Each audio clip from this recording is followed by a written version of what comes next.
In today's video, I'll show you guys how to install your 100% save file in Sniper Allied Resistance.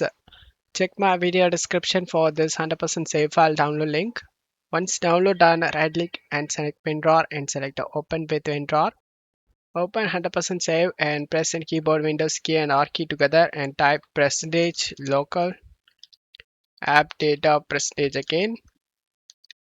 And then click on OK. Open this Sniper Allied Resistance profile saves random number. Before dropping the save, you need to back up your game progress.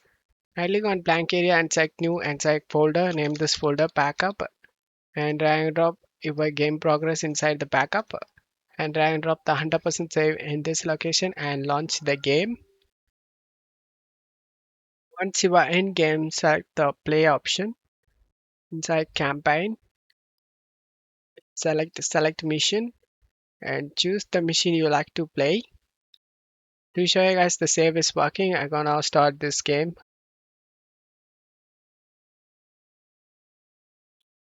And as you can see, the save file is working. I hope this video helped you. If the video helped you, don't forget to leave a like and subscribe. Thank you.